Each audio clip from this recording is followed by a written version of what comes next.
بسم اللہ الرحمن الرحیم۔ حدیث نمبر 544، حدیث نمبر 544۔ نبی اکرم صلی اللہ علیہ وآلہ وصحبہ وسلم دن کے وقت نوافل کس طرح ادا کرتے تھے؟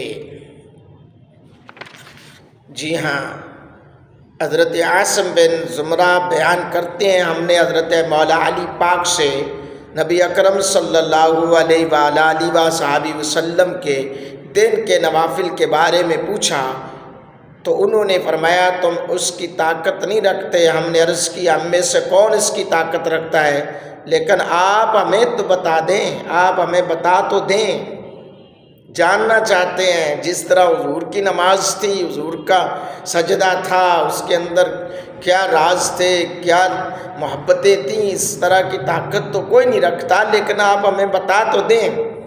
تو انہوں نے فرمایا جب سورج اس طرف یعنی مشرق میں اتنا ہوتا جتنا عصر کے وقت اس طرف یعنی مغرب میں ہوتا، یعنی چاشت کا وقت ہوتا، تو نبی اکرم صلی اللہ علیہ وآلہ وسلم 2 رکعت نماز ادا کرتے، اور جب سورج اس طرف اتنا ہوتا جتنا ظہر کے وقت ہوتا تو آپ 4 رکعت نماز ادا کیا کرتے تھے۔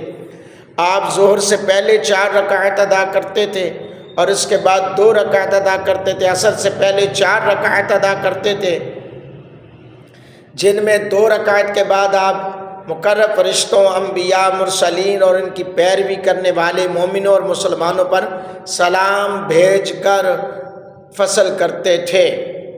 اللہ اکبر۔ حضرت عاصم بن زمرہ رضی اللہ تعالیٰ عنہ کا بیان ہے کہ انہوں نے حضرت مولا علی پاک سے حضور علیہ السلام کے دن کے نوافل کی تعداد اور ان کے اوقات کے بارے میں پوچھا تو آپ نے جواب دیا تم اس پر عمل نہیں کر سکتے، لہٰذا تم ایسا سوال نہ کرو۔ اللہ اکبر۔ حضرات گرامی قدر، نبی پاک صلی اللہ علیہ وسلم کے غلاموں، میں قربان جاؤں حضور کی عظمت پر، حضور کی شان پر۔ اے مصطفیٰ جان رحمت سے پیار کرنے والوں، ہمیں کوشش کرنی چاہیے ہم جو فرائض نماز ہیں کم از کم ان کی پابندی کرنے والے بن جائیں۔ اللہ پاک میرا آپ سب کا حامی و ناصر و آمین۔